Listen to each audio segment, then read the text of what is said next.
Right, everybody, Crypto STRANG here. Very, very lucky to have Cryptosi here from PIVX. I'm just going to go through the updates, what's happened with PIVX. And I've spoken about it many times before, favourite privacy project. And so I'm very honoured to have Cryptosi with us to go over how PIVX is developing. It's done really, really well. Been around a long time now, survived the bear market. Hope to have another bull market soon. So I'm really pleased that Cryptosi, sort of join us, give us updates. So welcome. Thanks very much for joining us. No, thanks. It's a pleasure to be here. Pleasure to be here. No, I appreciate that. So, as I've looked on, I follow your roadmap, obviously I follow you on Twitter, etc. And your roadmap is very extensive, isn't it? It's very ambitious, shall we say. It's got so many projects ongoing. I always say to everyone, like, when you see a project with a decent roadmap, you know it's got longevity, it's continued to grow, and it's really important for me in a project that they do have a real solid roadmap like yours. And the roadmap is very extensive. So would you like to give us some updates on how you progress? I know you've done the new wallet upgrade recently, and just give us an overview, if that's okay, on how PIVX is developing. Yeah, okay. Well, the roadmap is important to say. PIVX is really a real retro cryptocurrency in that there is no one who's actually like in charge who would set a roadmap. So with this roadmap in particular, what we've done was we had the different departments that we've got within the project go away and bring forward their own particular roadmaps. So there are roadmaps for alliances, there are roadmaps for privacy, there are roadmaps for support, there are roadmaps for quite a few different aspects that we kind of blended or merged into one, kind of conflated them, I guess, into one. So that's how we generally got the roadmap, and that's why it is so extensive. The project itself, it's easy to underestimate the size of PIVX. The thing is, there is a lot going on. There really is a lot going on. The main thing, the number one thing, always has and always will be privacy. So that's the main thing that's on our roadmap. And due to the way privacy moves, it's taken quite a long time for us to, first of all, identify what privacy we're going to use and then build it into the code base that we've had for the last 3 years. Which is another thing that I guess a lot of people who aren't developers won't really appreciate. It's one thing to build the next best crypto, but then to build the next best privacy on top of existing technology is another miracle altogether. So that's really the main part of the roadmap that we're pushing for. Other things that revolve around privacy, things like stealth addresses and other things like that, are also on the roadmap, and they're more things that users can really get excited about because they'll offer you different features. So for example, with a stealth address, what you can do is you can give someone an address for them to pay you on, and unlike Bitcoin or something like that, once you've paid the address, the people cannot then view the address and see what's in there, because it's effectively going from a public address to receive the payments to then a private address for you to then store the payment. So we've got things like that in the pipeline, which are pretty important once people really start to understand the use cases for things like that. Yeah, so on your roadmap, I like the way you sort of narrow it down to sort of the testing side of it, or completed or in progress, so people can actually see the part of the roadmap where you're at with it, basically. So again, it's probably the most extensive roadmap I've seen in any project in a long while. It's like a community based, is it? PIVX. So you haven't got a CEO, if you're a leader. No. Well, what happened was initially when the project launched, everybody stayed anonymous. We understood that at the time, and probably still now, privacy currencies are seen as quite dangerous. They are seen as a bit of a threat. They are seen as possibly the dark side of crypto. So when we initially came forward, we were very careful. A lot of people were very careful to protect their own identities. Obviously, luckily, 2017 happened, and then crypto then did become a lot more commonplace, I guess is a good way to say it. And people accept it more, and they're not quite so skeptical of these sorts of technologies. So now we're not so anonymous. It is still very much community led though, and you do get to see the good and the bad of that. Sometimes we can take longer to get to a decision, for example, than other projects where someone will just make up their view of what should be. For example, a regular company would have partnerships. So I don't know, Coca-Cola may decide they're going to go and partner with Microsoft, and it will just be down to one or two guys or girls or guys or ladies to say, this is what we're going to do. With PIVX, we've got a completely decentralized infrastructure for partnerships. So there is no one person who can say, we believe X, or we should be allied with X. So those sorts of things do take time, but it's about adhering to the spirit of decentralization as much as anything else. Yeah, see, it's like that Twitter hack, isn't it? And it's amazing that all the celebrities they hacked, they insist they got paid in Bitcoin and not a privacy coin. You know, Yeah. So yeah. I when I watched that, I read about it yesterday. I was kind of under the impression that it could have been so much worse for a start. But second of all, I think a lot of privacy projects were really crossing their fingers on. I shouldn't say this, might sound a bit bad, but they're kind of crossing their fingers that the hackers do decide to use their software to get the thing so that you can say, okay, yeah, exactly. So it's a bit bad because it is a heist, and a lot of people unfortunately lost their money. But oh, sorry, I've just had a pop up on my screen. But on the other side, if it can be a use case, or can be a time when you prove that the technology does work, for me, that's kind of like a silver lining. So it's quite bad to say. No, it was absolutely shocking. It's a real shame. But unfortunately, cryptocurrency in a bad light, which obviously we don't want. But obviously, the people are hacking, want it in Bitcoins, they can't be traced. But it was a shocking. It really is a shame, unfortunately. Well, like the thing is, I guess for me, because I've been in crypto since maybe 2012.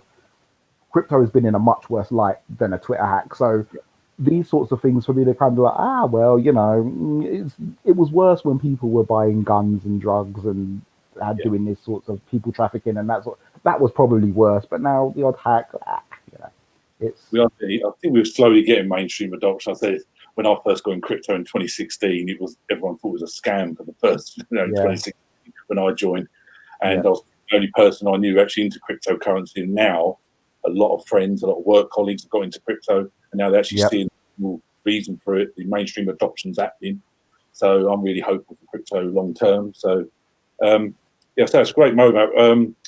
So, we've got a massive Facebook group, and they've asked me a lot of questions. yes, you don't have to answer all of them. If you feel like you'd rather not answer, it's fine. But should we go through some of the questions? Yeah. Well, I like I said before, I would have loved to answer all of them, but the main thing is time permitting, and it would literally it would take us hours to get through all the questions that thousands of people. But if there are questions that people do still have after I finish speaking, and I don't cover them, or maybe I don't cover them in as much depth as they'd like, we've got a Discord. So it's discord.pivx.org. Just jump into the Discord and ask the questions. Ask anything that you want to ask. It's quite a friendly place. Group that. I'll also put on the YouTube as well the links for the roadmap. I'll say Discord as well, so people can reach out, and also we put this on Twitter so people can respond. So that'd be great. So, the question people said to me again, this always comes up about exchanges. You're on the ones I like. I've been Bittrex was the first exchange I joined on the same day as Coinbase. So great you're on that. Binance, obviously everyone knows KU Coin, but are you going to go on other ones like Huobi, Bitmark, Bitmax? So here's generally our view towards exchanges is, for a lot of these exchanges, to get on them is going to cost hundreds of thousands of dollars. For that much money, we could do a lot more things. The situation that PIVX is, even though we do have our own budget, which is governed by the blockchain itself, it doesn't extend far enough with the price that it is to justify paying for a lot of these exchanges. And this is just a personal view, really. What happens with PIVX is for you to get funding, you have to put forward a proposal. The masternode owners then have to then agree on it, and then you get the funding to go and do it. If you put through a proposal that says you want to spend 100,000 to get us onto, I don't know, XYZ exchange, chances are masternode owners are not going to support that, simply because you're just not getting the value for it. Exchanges, and again, this is a personal view, are a lot of them are filled with wash trading and all these sorts of things to inflate the volumes that they're claiming that they get. We've had some situations where we've paid for exchanges, and then they've said to us, well, if we don't increase the volume that's on the exchange, they're going to delist us, and then they have delisted us, and we're kind of like, well, we've kind of paid you guys What a waste. yeah, for volume. We paid you guys to put our product in front of people for people to trade it. And if they're not trading, you can't blame us. We're engineers. Do you know what I mean? It's not our job to be selling people to go and do trading. So exchanges they're a touchy subject for me personally. I'm not a massive fan of them. I prefer decentralized exchanges, places like BlockDX, for example, which charge you nothing to go on. You just have to make sure the technology works. And I think that's a push in the right direction. The less barriers we have to entry, the less centralized points of failure, the less places that can get hacked, the people can lose money, the better crypto becomes. So I would go out on a limb if I had to not give a politician's answer and give an actual straight answer. I'd go out on a limb and say it's highly unlikely that we will be paying to go and get on one of the current top 10s. What's much more likely, which is what happened with us with Bittrex, is that we'll be on an exchange which is a quality exchange and grow as the exchange grows. So, for example, during early 2017 and late 2016, we were top of Bittrex's volume, day in, day out, day in, day out. And at the time, there was an exchange called Poloniex, and everyone was saying, "Oh, when Polo, when Polo, when Polo," and we were just kind of like, "Well, why?" And Poloniex is kind of, I'm not sure if it even exists anymore, but Bittrex is where it is. So I much prefer we get with a smaller exchange that is quality, like a Bittrex, and we grow with the exchange, and the exchange grows with us. I prefer that. Great. I've been like since 2016. I think it's a great exchange, so that's good. But no, I didn't know all the exchanges charge you to go on. I knew obviously the likes of BINANCE charge a lot, but I didn't realise all of them charge. I thought a lot of them would welcome you to come on their exchange, so they've got some quality projects on there. You know, that's what I thought. I didn't realise that. It's fascinating to hear you to say that. I assumed yeah, I think exchanges are a murky world. They're a murky world, exchanges, and I think for projects such as ours, which is so transparent, it's hard for us to operate successfully in those sorts of murky waters, and it has really damaged the project in some aspects, that we don't have the type of infrastructure that where you can bribe a guy here or you can do these types of things that does go on in the exchange world. We don't really have the infrastructure. We don't have the appetite for that sort of thing. So it's exchanges is a murky world. Just to say too much. Yeah, it's fascinating to hear you go more deep. So you're involved with these exchanges. For us, we're just on the outside. We don't understand the logistics of getting on these exchanges. So it's great to hear. So another one to talk about was how's the latest testnet going? Again, I'll put the link below for the GitHub. But how is the testnet going? Going okay? Obviously got issues. Right. So as far as I can see, the latest testnet is going well. It's going fine. What we have, one of the strengths that we have within PIVX is we've got some pretty experienced developers, not only as blockchain developers but as actual developers. So we've got quite a stringent series of tests that we go through, especially considering we're generally doing things first. So we have to make sure that we're going to test and make sure things are proper. Even when we do that, we do still run into problems, as we did with Zero Coin. We've had other ones, rat serials and things like that. So this current testnet, as far as I know, things are going pretty good. The best way really for people to keep up to date, as you said, is to go into the GitHub, and there's a link that I'll give to you also where you can see what we call milestones. And it's interesting to look at these milestones, because what they'll say to you is exactly what needs to be done for the testnet to then be moved to mainnet, or what needs to be done to move from just an idea to the next stage. Currently, I think there's only 2 things that remain to be done, and they're both pretty trivial. I think one of them is a small bug in the GUI that hardly anyone will ever notice. And I can't even remember the other one off the top of my head, but I'm confident that 4.2 should be released very soon. So we should be on the new version very soon. Yeah. Again, huge progress. Someone will ask this one. You don't have to answer this. Yeah. Are there any plans to burn any PIVX to obviously increase the price?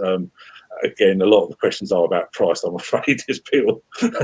So any plans to burn any? No, that's fine. That's fine. At the moment, no, there's not. However, I personally I really admire that sort of model. So whoever answered that question, give yourselves a pat on the back. That's a great question. I think it would be prudent for us to have a model where some of the coins do get burnt. It's not a hard thing to do. I guess I'll explain it. So to burn coins, basically what you have to do is you have to send them to an address where they can never be recovered from. So Yeah. you can do that. You can do that in quite novel ways. I believe our network has the capability to you to have almost like personalized burn addresses where you can send them to a certain address, give the address a bit of a title, and then send it there, and you know that those coins will never be spent again. The reason why you would do that is so you buy them off the open market, upward pressure on the price, and then you burn them. Just to explain for people who wouldn't understand that. I think it's a good idea. Generally, those sorts of things would fall outside of the uh, jurisdiction maybe of the developers. So the developers wouldn't really worry about things like that. They're more interested in really making sure the technology works. The use cases and those sorts of things, therefore, maybe the second level of people like myself, other people within the team, like Snappy or Jackie Man, who are not full on developers and have like an entrepreneurial bone. I would say if someone has that sort of idea, they can bring those sorts of ideas to PIVX, and you can do something because no one can stop you from burning coins. That's the beauty of it. No one can stop you from doing it. So someone from the outside or anybody who's watching this has got an idea and thinks, I could build an ecosystem for a particular product with burning included, then by all means come to the Discord and speak it. But so far, we don't have plans for that. I do think, though, personally, I think it's a brilliant idea. I do think it's one of the other strengths of crypto that you can distribute the value in that way. I think Binance do it, and some other projects as well. But Yeah, Binance were the first ones that they I do saw it that done here, it. they burn so many, don't they? I know Stellar Lumens done it last year as well. It caused Yeah, quite a controversy in the XLM community about, oh, why are you doing it? And the price did pump. So I can yeah, fully understand why people do it. So yes, yeah. that's right. So, Um, and we do have a percentage of our coins burnt anyway. So with transfer fees, transaction fees are burnt, and also I believe the fees for proposals are burnt too. So we do have some burnage within the thing, but we don't actually do it as like a team, or no one's really come forward with a real um, plan for it, a real proposal for it yet. okay. Someone asked about masternodes. Is it true you have to have 10,000 PIVX? Is that true? Yep, yep. To lower that, or is that? I can't understand why they've got it. Is that a 10,000 PIVX was picked as an arbitrary number. It could have been 10,000, could have been 7, could have been a million. So it was picked as an arbitrary number. At the moment, the cost of 10,000 PIVX, I guess, would be about 4,000 US dollars. yeah, So the master nodes are somewhat affordable, I would say, still. yeah, Only, however, and this we did have quite a heated or let's say dynamic discussion about this a few years ago. $4,000 is affordable for us in the UK. It may be affordable for people in the United States, but if we're bringing a worldwide currency, we can't expect people in Southeast Asia, Sub-Saharan Africa, to stump up $4,000 for a master. It really just isn't going to happen. So, in the spirit of inclusivity, I personally believe at some point we're going to have to revisit that and possibly lower it. The same for the fee to put forward a proposal, which is at 50 piv at the moment. I guess that's $20 thereabouts, which is nothing for you and me, yeah, but for people in other regions of the world, just because of exchange rates, it then becomes quite a lot of money. So although there are no official plans to lower it, everybody is aware that with another price pump like we had in 2017, all of a sudden at $100,000, nobody can buy them. They cost as much as a house, and then the system is somewhat, I wouldn't say broken, but it's not ideal. Let's say. So yeah, at the moment, no, there are no plans to, but it would be prudent for us to revisit that as the price moves. Yeah, for sure. yeah. Okay, yeah, especially when it's an all-time high again. Yeah, that was Yeah, yeah, exactly. Someone asked this, again, you don't have to ask this, how does PIVX make money to keep sustainable? I spoke before on the channel about NRG, where they release, I think it's 1 million tokens a month to the Treasury. I think about 80% of them go to the Treasury, it's 60%, I can't remember. So someone said, how do you keep sustainable? How do you keep developing and resources? Okay, so off the top of my head, I may get this wrong, but off the top of my head, I believe we have 6 new PIV per block. Right, and out of the 6, I believe we have 3 goes to masternode, 2 go to staking, and then 1 goes to what we have as a decentralized budget. The centralized budget we inherited from Dash. So what happens is once every month or so, everybody can put forward a proposal. It costs you 50 PIV to put in a proposal. If your proposal is successful, then that amount of PIV will then be generated out of thin air and given to you. That happens month in, month out. I believe we have, I'm going to say 44,000 PIV per month, thereabouts, I believe. But it's always used up anyway. So it's and that's generally how we fund a lot of things. Also, we have donations, and you can donate to things, and we have those sorts of fundraising efforts. But generally, out of the new PIV, that guarantees pretty much that the developers can get paid, and we kind of see them as the real engine of the project. Everybody else, like myself, we can volunteer. I've always volunteered. A lot of the other men and women in the team have always volunteered. So the main thing is the decentralized governance. That's where the majority of the budget comes from. Okay, interesting. Cheers for that. Someone said, are there any plans for you to sort of join crypto.com or WIREX or your own debit card, but where you can sort of add to exchange and then spend your PIV on sort of, your debit card? Crypto.com obviously has a lot of projects on there. Yeah, it's these sorts of things are to me, I think they're great. They're all great. It's great to be able to have your crypto and actually spend it, actually use it in real world applications. The problem that we have at the moment is that a lot of these cards are somewhat flaky. So a lot of them get taken off the market. We were on one, but I believe that card got taken off the market for whatever reason. I don't think crypto is yet at the stage where the banks are really ready to actually accept it. I think there's a lot of perhaps posturing that they will, and then when it comes down to it, they turn around and they don't. So I would love to see PIVX on other and more crypto cards. It's similar to the exchanges where you're gonna have this pay to play kind of situation with a lot of these cards, and I guess fair enough, because I can only imagine how much they have to pay to get the various licenses they're going to need to stay in operation whilst they've got some privacy coin being run by nobody on their card. So from my point of view, I would love to. I think it may be something, again, like exchanges, where we'd have to find somebody who's really got crypto's best interests at heart and ally ourselves with them and grow as they grow, really help them to grow, and vice versa, then give us another use case. As for us paying top dollar to go on a top card, I think it will be difficult.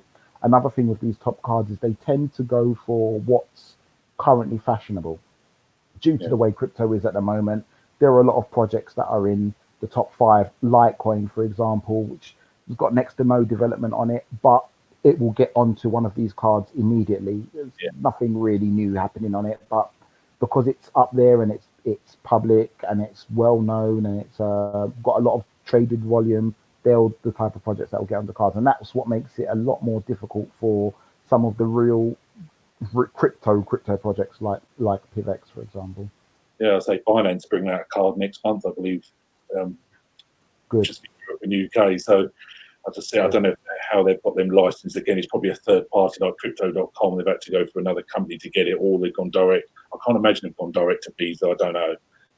Well, the thing I like about Binance is that they like to push the rules to the limits. I do like that about them. They'll set up in places where they can do things that perhaps, you know, in other places they wouldn't be allowed to do. So I welcome companies like Binance pushing in the way that they do. I do, and Binance have supported us from quite early on as well, which is, I would say, probably no coincidence. So yeah, I do quite like them personally.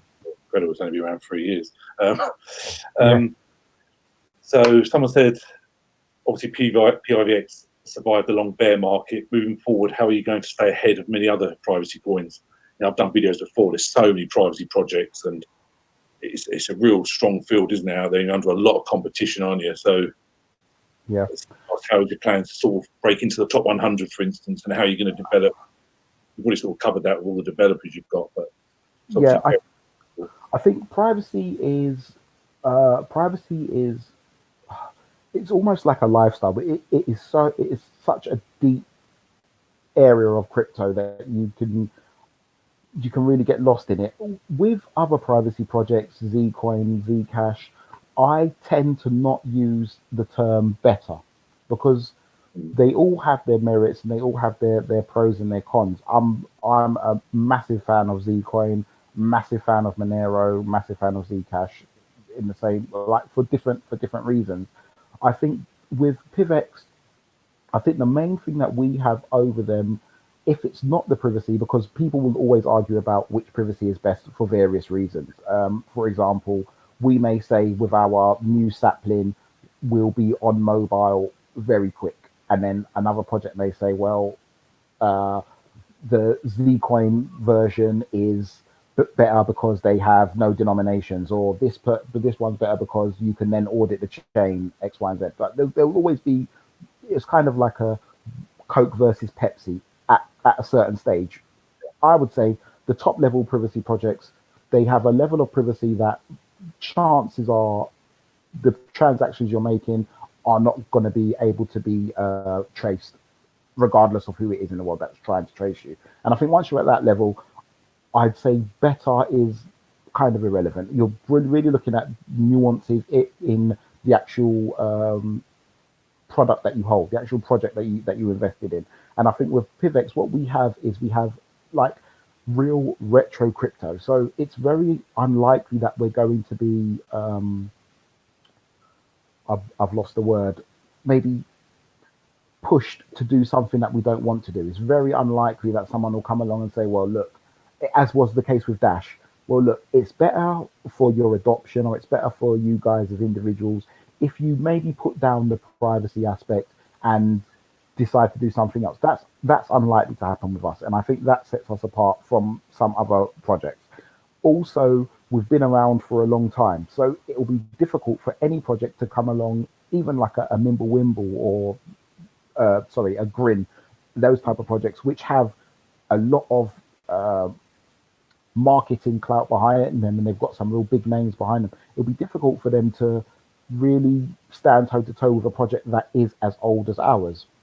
Those types of things really do count. You know, you can really trust the project when it's been through the amount of things that we've been through. We've had situations where we've had to activate our sports to make sure that the project stays alive at all. We've had those kind of doomsday scenarios. We've pulled through them. I'm quite sure we can pull through them again. We know the routine. We've been to the dance, we've been to the rodeo, and I think those are the type of things that people increasingly within crypto, the people that joined in 2017, they're now 3 years in now. These are now savvy. They're now savvy crypto people. They're not the bright-eyed, I guess, easily excited people they were when they started. Those are the people that are starting to come to project like ours, and they're really starting to say, okay, so you guys are actually doing the things, and now I finally found out about you guys. So I don't want to say better than the other crypto projects. Personally, I don't want to say better. I would rather say different, because I do have a lot of respect for those projects. And another thing that has to really be explained and stated is that when we do have problems, chances are we do come together. We had a problem with Zero Coin, and Zcoin also used Zero Coin, and the developers were working together. It's not like a boxing match. The tribalism isn't really that strong within different privacy projects. there's a real respect for each other. So yeah, for me, I would say different. And if you're really pushing for real, I guess, retro crypto, not this ICO kind of try to make a dollar quickly. If you really want to make a change in what's happening in the world and people's actual sovereignty and right to freedom, then PIVX is one of the places for you. Not to say that Monero is any less, but that's kind of really, for me personally, it's where we stand out. Because you've been around for so long. Again, anyone who's survived the bear market and they're still doing really well, it just shows the quality of the project to me. Because I say you had obviously the hype, the 2017 bull run, and then 2018, where everything just all went dumped again, didn't it? 2019, I think we're slowly turning the corner, but yeah, to survive that obviously speaks volumes anyway. So we've already covered about the fact that there is no overall leader. That was another question someone asked. You've also gone over what other privacy projects do you mind. Just say that there's so many others though, isn't there? We don't quite mark out the top 1,000. There's so many. So do you sort of talk to the other ones apart from big ones like Zcash and Zcoin? And do you talk to any others, up and coming ones? Just so well, I guess between the developers themselves, there's not very many people. Let's take cryptography itself. There's not very many people that can really understand the cryptography that's behind Zcoin's one of many privacy protocol. There's not very many people in the world that can understand that. These guys, they're kind of all friends, so they do speak to each other. They do kind of all watch the same things. They do kind of all read the same things. As far as projects working with each other, I guess we don't as much as I would like us to. I would like us to work together a lot more. It's just not always that easy for one reason or another. Like I said, we don't have a straightforward partnership program like a regular company would have. So for us, it's not really that straightforward. But yeah, we definitely try to work together, and especially when things are going wrong, especially when there's exploits, then you really get to see. Then you really get to see people's true colors. Then you really get to see people looking out for other projects.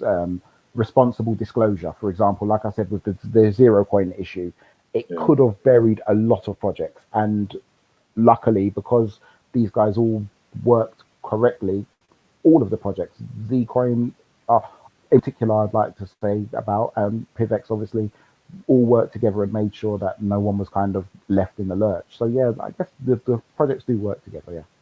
Oh, that's good. A lot of the sort of questions going over the other ones. Someone asked again, how are PIVX going to beat the other privacy coins to break into the top 50? I think you sort of covered that. Yeah. I think if someone had to say what's the top 5 privacy coins, I think your one would be there, and people have to talk about Monero, Zcash, possibly Horizon.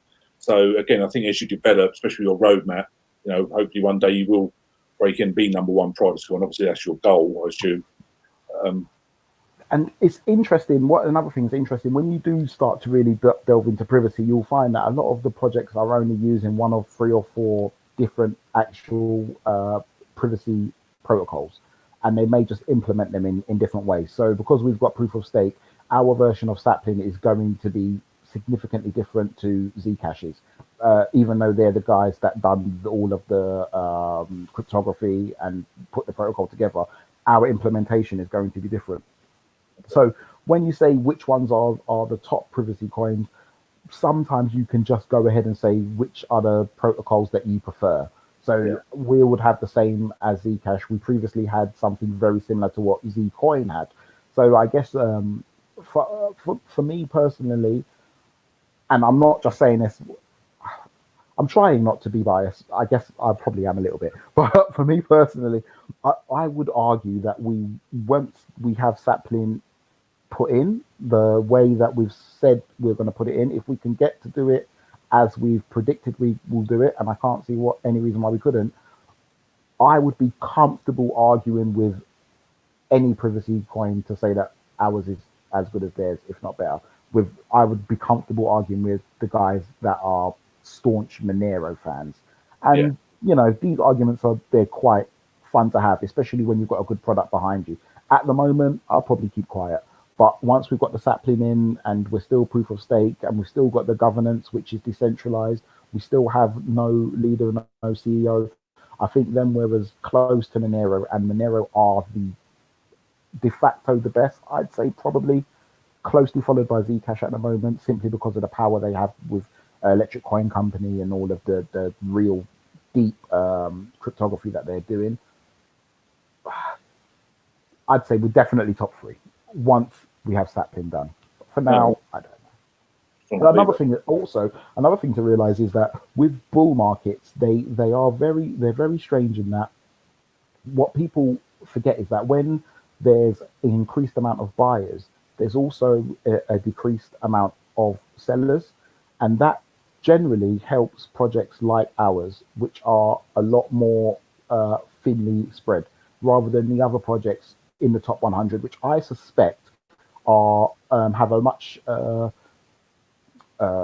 poorer distribution. So they've got far more whales with much more percentage of the overall coin supply. A lot of those projects in the top 100, I would say 90% of them are owned by about 3 or 4 guys.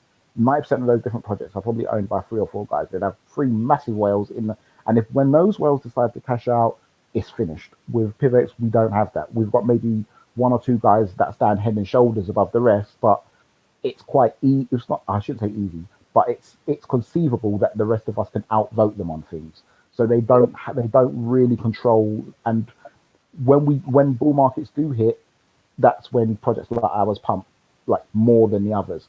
We saw this in 2017. We had a miraculous pump from I think 140th up to like 9th within a matter of a few days. I guess it was maybe a few months, but it was real fast. And I can only see the same but worse happening again. Similar to how there was a bull run, I believe it was late 2012. I want to say late 2012, when Bitcoin went from 250 to like 1,200. Well, no, it went from like $60 to like 1,200 in a few days, and they were like, wow. And every bull run makes the other look tiny. The next one, with all the money that's looking at privacy now, with all the money that's getting printed everywhere around the world, with all the decentralized finance, all the DeFi projects that there are, I think the next bull run, there's going to be some real money it's going to make people's eyes water, the type of money that's going to flood in. It's good picking something that's currently in the top 50, but if you find something that's in the top 100 or the top 200, and that then goes into the top 50, then that's really where the winners are. That's where the winners are made, I'd say. Yeah, I remember your project when I first looked into it. It was so minimal price, and I say the height of the bull run was $9.20, if I remember, and you know it was like 0.0002, wasn't it? In 20, Yeah. it's going like, yeah. What's that? Yeah. 9,000%. I can't do the maths, but yeah, so that's a massive. It was a lot. When we first started, what the quick backstory to PIVX is, the project was running for maybe about 8 months, I guess, and then there was a bunch of people who were real big fans of Dash. Dash kind of made a U-turn. I think they made the right decision, but for me personally, I think they made it in the wrong way. So what they done was somebody who came from like a corporate background, who was like a banker, and he said, well, look, if you forget about this privacy stuff and you really push this usability, and we say we're going to have Dash Evolution and your grandmother can use it and all that kind of stuff, it will be better for you. And he was absolutely right. However, that didn't solve some people's desire for privacy, and it didn't solve my desire for decentralization. And we, quite a few of us jumped ship, as it were, and went and really started to back this new contender called PIVX.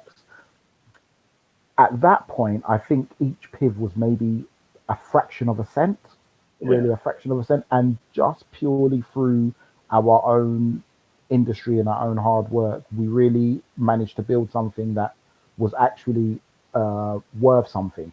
And that's what I always say to people who are getting into crypto. I always say to them, don't be a person who sits on the fence. Don't be a person who gets some money, goes and gives it to somebody because they're wearing a nice suit and they've got long words and they've got a great LinkedIn profile. Don't do that. If you're going to be in the project, be in it. Like, put your own time into it. Bring your own skills into it. If you can make videos, make videos. If you can make tutorials, make tutorials. If you can speak another language, do translations. If you can test software, do testing. Like, do all of these, like, add to the project, bring your skills to the project, and then you can really see what happens. And that's the energy that a lot of us brought to PIVX. And with the last bull run in 2017, I feel kind of like that energy hasn't really replicated. A lot of people tend to invest and they want someone to bring them a return. I I feel like people should be of the mindset where you make your own returns. If you want a project to do well, help it build. Do you know what I mean? Why not reach out to somebody who's got a big Facebook group and say to them, "Look, this is what we're doing. Why don't you come and maybe do our discuss our governance, discuss our things every month, and those sorts of things." And that's kind of what I would like to see more of in crypto moving forward, really.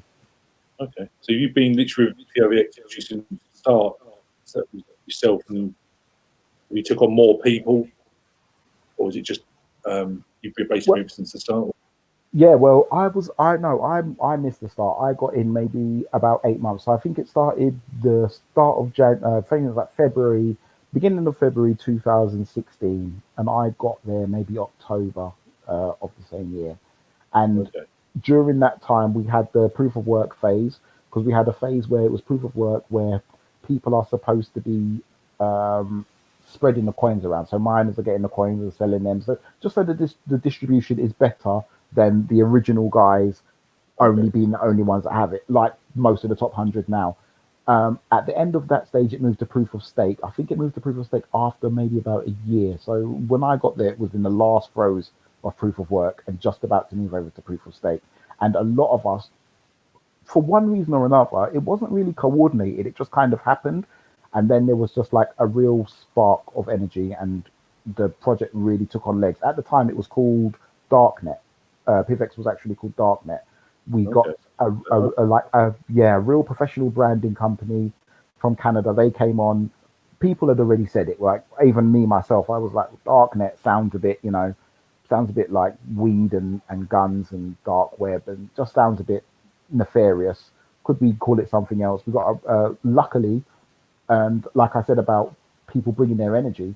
Luckily, one of the guys who joined happens to run his own what's it called, digital agency, where he designs graphics, he builds brands, he does all those things, and he was like, okay, well, I'll do it. Seeing as I'm here, I may as well do it. And from there, we built the brand, and the rest, as they say, is history. No, it's good. No. Someone's also put here, again, it's up to you. What other cryptocurrencies do you hold personally?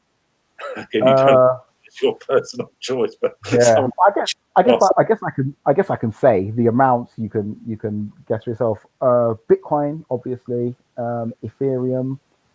Let me go down the list. Dash, Binance. The ones that I like generally are the ones that I hold. The Monero, obviously, Zcoin. I don't have any Zcash. Um,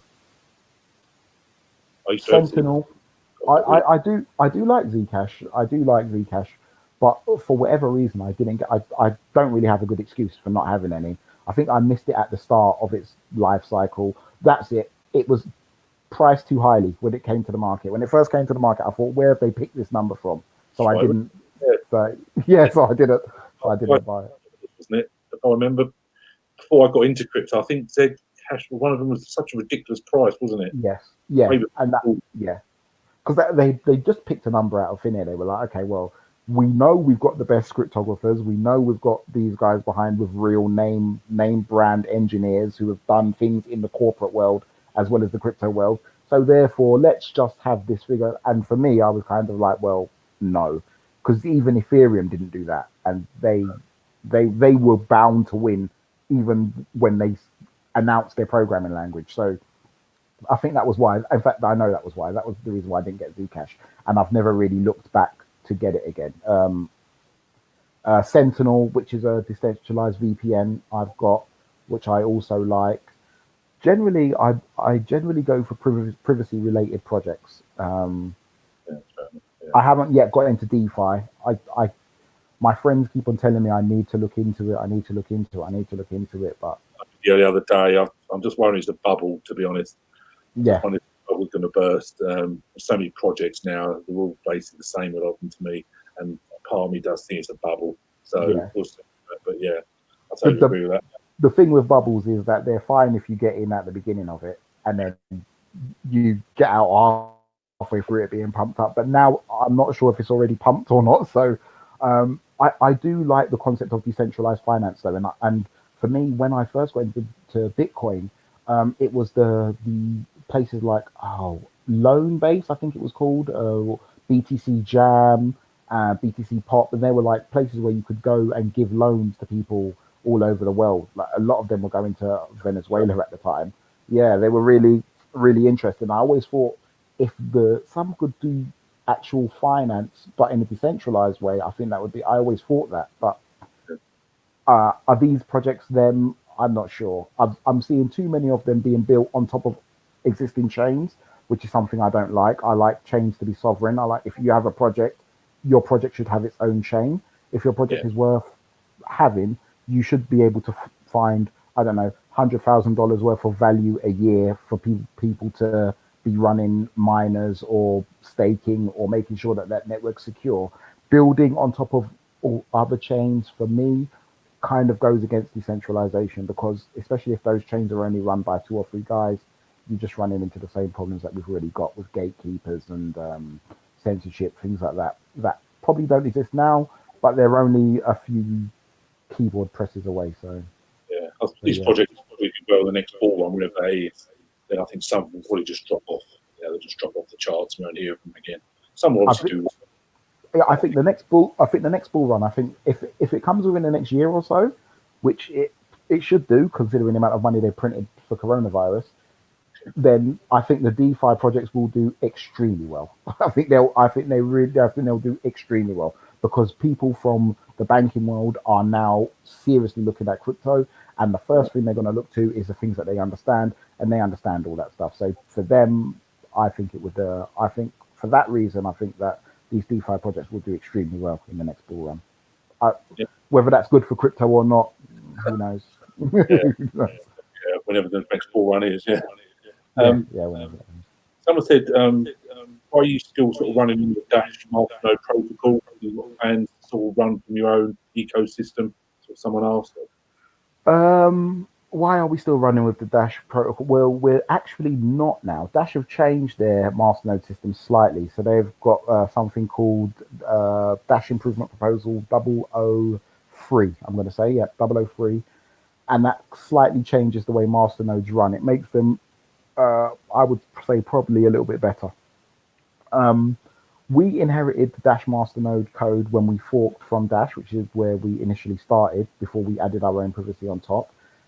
And I guess the saying is, if it's not broken, don't fix it. So there wasn't a real need for us to try to fix that, especially not ahead of privacy, which is what our core focus is. Moving forward, however, the governance behind masternodes is problematic in that 3 things. It really heavily favors early adopters, especially when the price goes up. For you to have a vote, you have to have a masternode. If PIVX is at $10 and a masternode is at 100 grand, for you to have a vote, you need 100 grand. That's too much. That's not. You end up with the same people being the voice of everything, and then the whole project has a very Western male feel, because it's going to be Western males that have got the project. That's no good for the long run. What we've identified, and we had a vote about this quite early on, I'd say maybe 2 years ago now, is that we do need to move away from masternode governance.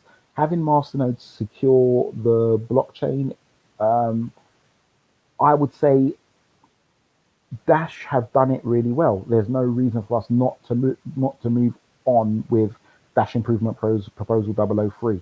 I don't know if we have plans to do that, but it's something you could quite comfortably go into PIVX Discord and ask, and I'll probably ask myself, because I've not really considered it, to be honest with you. So what we want to do is move away from the system where you have to have a masternode to vote, and we want to move to something more like 1 vote, 1 coin, 1 coin, 1 vote. Okay. However, maybe that's not far enough. So we've really been speaking, and we've been discussing this literally for years. If you go to the PIVX Discord, there is a channel for governance, and there are people in there who don't speak in any other channels.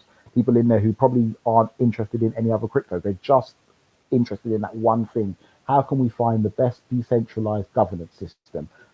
Things like quadratic voting, liquid governance, which is something which one of the developers, Furzy, it is very keen on. I'm also very keen on as well. One of the few things that we actually agree on, and those are the type of things that we're really looking for our next step in governance, which will be a move away from the Dash masternode system. The real thing is that it can't come before privacy. Privacy has to come first, and privacy has, I would say, only just settled down. It's only gotten to a point now where we've got privacy that is efficient enough and cheap enough, resource-wise, for you to run it on mobile phones, for it to really be there and not bloat the blockchain. I think with Sapling, privacy has now reached that level, and that's across the whole of crypto. It's only just got to a level where it's really usable. Before it was more of a dream. Now it's really achievable. I think once we've got that, the onus to improve our privacy, I think, will drop off, because we're going to be getting less from our improvements than we are from this big jump that we've recently seen. At that point, I would hope that we can get really working on governance and getting something, for me, more like a liquid democracy, which is something like how normal democracy should be. You give someone a vote, they're not acting in the way that they said they are, you can retract their vote. You can retract their vote at 2 a.m. if you want to, and you can remove them from power at 2 a.m. That type of way of thinking, I think, hopefully, is what we move on to after where we've graduated from masternode governance. So yes is the answer. We are trying to move away from masternode governance. Will it happen within the next 6 months?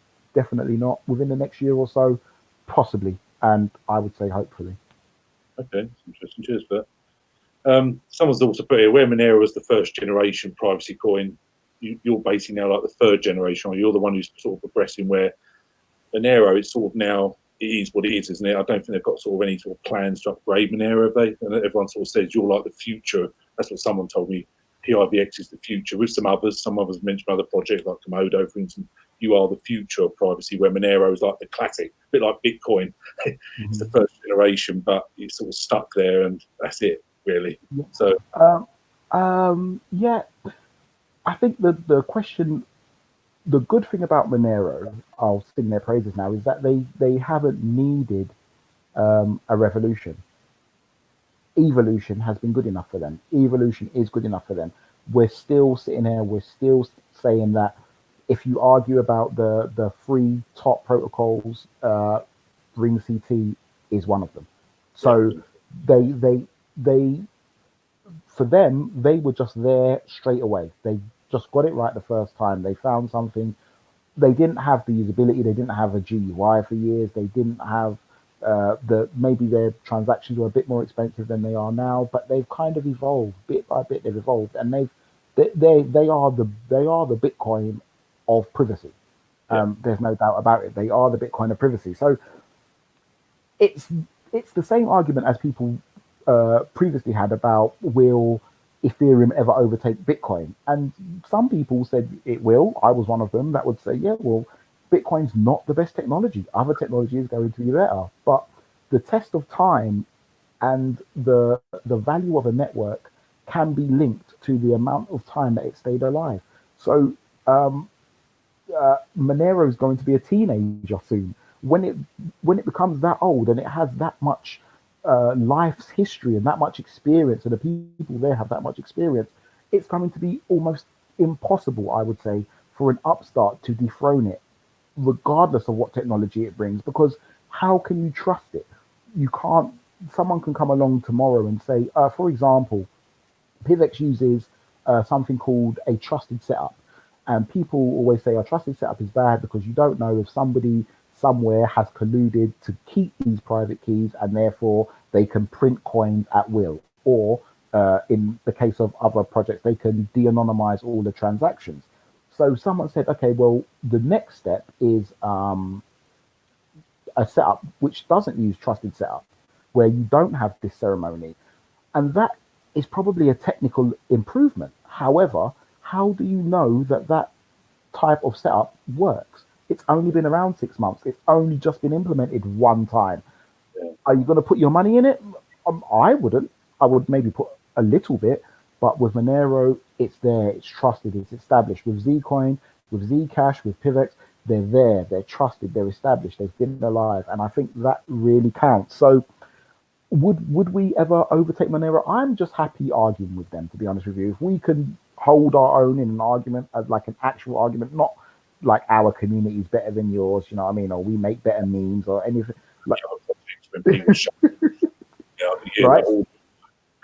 Yeah. So away from like how great our community is, we can really, on a technical level, if we can hold our own in a discussion with them, I'm happy because it means that our privacy is so good, it's good enough for bad guys, government agencies, those type of people to really worry about. And that's the level that really we want to be at, and that's the level we want to sustain. Okay. So I don't think Monero's ever been outside the top 20 in the last sort of 18 months. It's such a well-known, it's just sort of stayed there, isn't it? Yeah. And I think that's down to the fact that it is unique and it has always been that good. It has always been that good. Yeah. Someone asked, I actually saw this on your website about this. Someone's asked, how does privacy projects like PIVX stop yourself from hackers?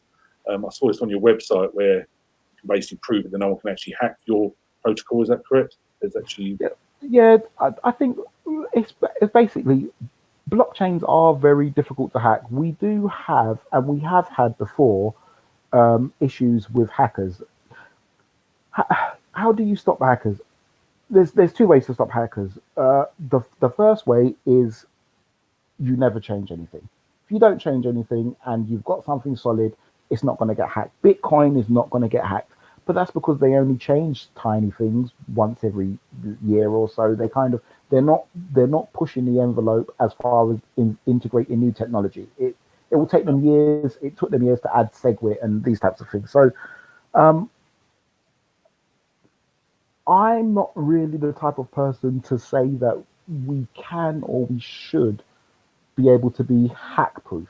I kind of prefer the methodology where you go fast and you break things, and things do break, and then you put in place things like sporks. You try to keep an auditable blockchain. You try to have these sorts of things to mitigate the breakages that you will have. With Zero Coin, it was experimental. The people who made it even said, we don't think we should put this into a blockchain. It's not production ready. And what did we do? We took it to production ready. We put it in a blockchain. Eventually it broke. I think that is hacker proof. It's one of those things, isn't it? I like, the science is right until the science is proven wrong. And that's about as far as people should take it. And that's how it is. That's the reason why Bitcoin is where it is. That's the reason why Monero is where it is. Dash is where it is, because they will not take the risks that the smaller projects can take. And I dare say, when PIVX does reach the top 50 or the top 20, and there is that much money and the project is that big, our own progression will become more evolution and revolution. So to protect ourselves from hackers, the main things that we do is we test, we retest, we test again. We make sure that when we do release something, that it's not going to get picked apart in minutes, and when we are good at that. And that is really the main way that you can. I would say the bigger a project gets, the bigger the bullseye gets on it. So when you're a small project, people aren't really trying to poke it and break it. As you get bigger, people will, because there's more volume, there's a bigger prize to be had. If you hack Monero now, you can make a lot of money. If you hack PIVX, you can't make as much. There's not as much volume. So the main way is through testing, and good design principles and good programming. That's fair enough. Last one, question. Please know this. I appreciate you answering all the questions. Someone said, what is the max supply of PIVX? Don't know if you know that. Is it? Great question. There isn't one, right? So, and this is a common misconception, right? So I've done talks, and it's a question I often get, and I like it because it proves people are thinking, right? So the problem we have with traditional fiat currency is that these guys are just printing it. Okay, people are catching colds, and some people are unfortunately losing their lives for them. Let's print $6 trillion and give it to Wall Street. Let's just do that. So people start to think that an infinite supply is a bad thing. No, an infinite supply is a bad thing if the distribution is incorrect. What PIVX has is an infinite supply, but the expansion is set. So we can only ever have 5 million new PIV per year. I think at the moment it may be 60 odd million. I'm not sure what it is now. Every year we'll add another 5 million. So add 5 million to 60, becomes 65. The next year it becomes 70. So generally you're kind of, as a percentage, you're trending towards zero, but you'll never reach it. On top of that, remember what we said, or someone earlier asked the question about burning coins. Yeah. If that happens, but what we currently do have already is we burn transaction fees. Once you burn in transaction fees, at a certain stage of usage, instead of the coin being inflationary, it will actually become deflationary. That's going to be quite a high level of usage. It's not unreasonably high, like it will never happen, but it is quite high. Once we reach that, then not only will the supply stop increasing, but because more coins are being burnt than are being created, the supply will actually start to decrease in the same way that that Bitcoin does. Well, no, not in the same way that Bitcoin does. It will actually start to decrease. It will actually become deflationary. So what that means is that our supply is kind of limited by usage, and that's something that is quite unique within crypto, and it's quite deliberate. It's a deliberate, actual long-term economic policy to have a coin that is produced less or becomes bigger in supply when people are not spending it, and the more you spend, the less in supply it becomes. So the answer is it's the supply is infinite, but not infinite in the way that because I'm a team member and I feel like I want to buy a Lambo, I can just like click some buttons and suddenly there's another million PIV for me to sell and buy my Lambo. As I guess you would get with XRP or some of those other projects where the team can just create. We can't just create coins. To just create coins would need a hard fork, a change to the actual code base. We can't slip that in there. Everybody's going to see, and rightfully so. So yeah, it's infinite, limited by usage, and not infinite in the way that fiat, the guys will just print money and give it to bankers. Not like that. That's interesting. I didn't realise that. Thanks very much. That's all the questions. I do appreciate you answering all them. It's fascinating to get someone who's actually involved with the space, like as much as you actually worked with a team to get all them answers. For us on the outside, we don't understand half the logistics. Anything goes on behind the scenes. So I really do appreciate that. Thanks very much for your time. That's unbelievable. Answer all those questions. And I've took up a lot of time, and it's a Friday night, so. No, you're welcome. And also to the people who are listening, and like you said about the on the outside, I am similar to you. It's just you just have to really be passionate about crypto, and you can come on the inside. Like we do have a loose quotes team at the moment, but even me myself, I like to not be in that team. I like it the way we had it initially, where if you come in and you're passionate and you're producing and you're adding and you're helping to build this decentralized thing, then you are part of the team. That's how it's always been. Anybody can come in and say, yep, I'm in the team. Now, obviously, as the project's gathered up traction, people have kind of, or I guess society's kind of shoehorned us into that corporate mold where you have to have people that are responsible for marketing, you have to have people responsible for this, you have to have people responsible for that. But generally, it's if people feel like outsiders, just come to PIVX. Or if you come to PIVX, you cannot be an outsider. We do not have outsiders. It's just one of those things. Come in, ask the questions as you want, and just get involved. You know what I mean? Like we've got middle-aged women in North America running our social medias. We've got South American guys from Mexico doing their videos. We've just got a lot of people. You come, you want to build, you want to be a part of this privacy. You feel that this needs to change. You feel that we really need to do something about the liberties that are being taken with people's actual sovereignty. Then yeah, just come ahead and make yourself an insider. The door is always open. You don't need to have a degree in computer science. You don't need to have these things. You just need to turn up, basically. The outside, you've got to be some computer expert to even begin to get involved with crypto. Yeah, and no, you don't, and you really don't. You really don't. And you'd be surprised how easy these things are to pick up. It just a lot of the time it just takes time. And when people say things, you're like, oh, is it actually that simple? Oh, is that the reason why? Like, is that the reason why privacy is such a talked about thing? Is it because it has previously, until maybe the last 6 months, it has been something that to put together with blockchain has been so expensive, resource wise, it's been almost impossible to do correctly. Suddenly we've got sapling coming, suddenly we've got Z coins, Lelantus, suddenly there's all these technologies that are making these dreams actual realities now.